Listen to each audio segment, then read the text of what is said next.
Most people are living their lives in a reactive state, automatic reactive state. So we're in this repetitive cycle over and over and over and over. We react to the same things, we behave the same way, we eat the same foods, we dress the same way, just to maintain that homeostasis and comfort zones. And we've never been taught. Like, when were we taught it as kids? Like, here are your 6 core emotions. Here's the way you deactivate, your stress center or fear center. Here's how you activate your imagination center. Here's how you have more focus. Here's how you develop a new belief. Here's how you develop a new habit. Here's how you release one. We haven't been taught that. We've been told they're important things, but we haven't been given the tools, and then we haven't practiced the tools enough to be able to make them part of our unconscious competence brain. Let's say you've been ill long enough, you've had health problems long enough, and you say, that's it, that's over. I'm gonna now start a program. You don't have to really revolutionize your whole health life. Just start with an apple a day. You say, well, is it that simple to change your health life? And the answer is, yes. The key is just to start.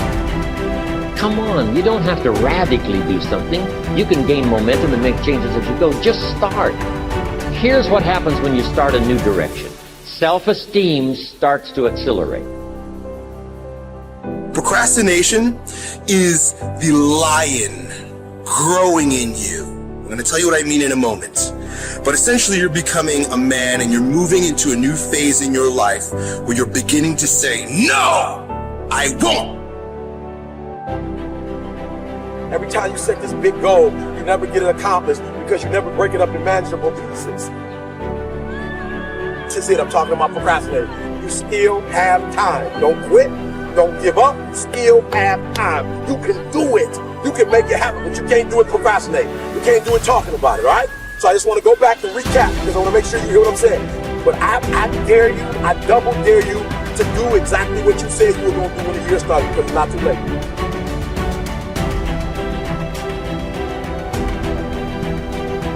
You may be neck deep in what seems to be a catastrophic storm of chaos, but I pray that in this moment, you will find the calm, the peace, the hope, the faith, the courage, the expectancy you need to live and not die, to move up and not stay where you are.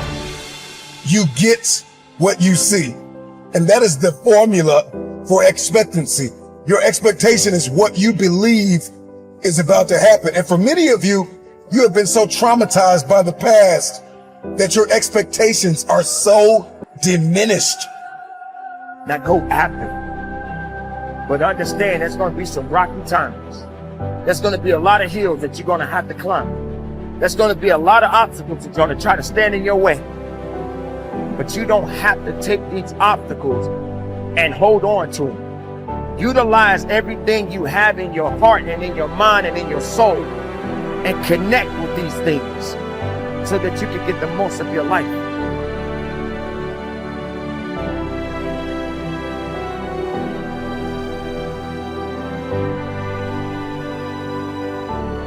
To sustain motivation, you have to do 2 things you probably already know. First, you have to focus. Now, before you turn off the video or go to the next one, listen to this. A lot of people have that initial desire, but they don't look at their goals every single day. They don't revisit every single, let's say, Sunday and say, how did I do this week? How did I do in my health, in my relationships, in my career? How did I do with my finances? How did I do with any other goals that I set up? You have to have that daily discipline to look and focus on what you're doing, and that weekly review. You also have to have the ability to avoid distractions. One of the reasons people love my book, The Motivation Manifesto, is this teaches you how to set boundaries, how to say no, how to push away distraction to own your life again. But here's the deal. When you're focusing on something and you're really dialing in, it also brings your full presence into something, so you perform at higher levels. The second thing you need, outside of focus, is sane motivation, is everyday effort. It's the reason you have to set up habits. It's the reason you have to have a daily routine, a morning routine. It's the reason you have to make sure you have a checklist of to-dos each day. I know that sounds so basic, but here's the funny thing. A lot of people think they'll have motivation one day, then they'll put the effort out. It's like motivation first, they think, then effort comes. The motivation inspires the effort, right? It's actually the opposite in the science of motivation. It's with daily effort that motivation comes. I like to tell people this: with momentum comes more motivation. Don't wait for the motivation to go out and take action. Actually, take action first, because just a little bit of progress, a few quick wins, drops dopamine into the brain. We start feeling good and rewarded for our behavior, and suddenly we find ourselves more motivation. So here's the thing: set 3 goals each day. Knock off each of those 3 goals. If you just did that each and every single day, you'd start feeling more personal power, and you'd start getting ahead.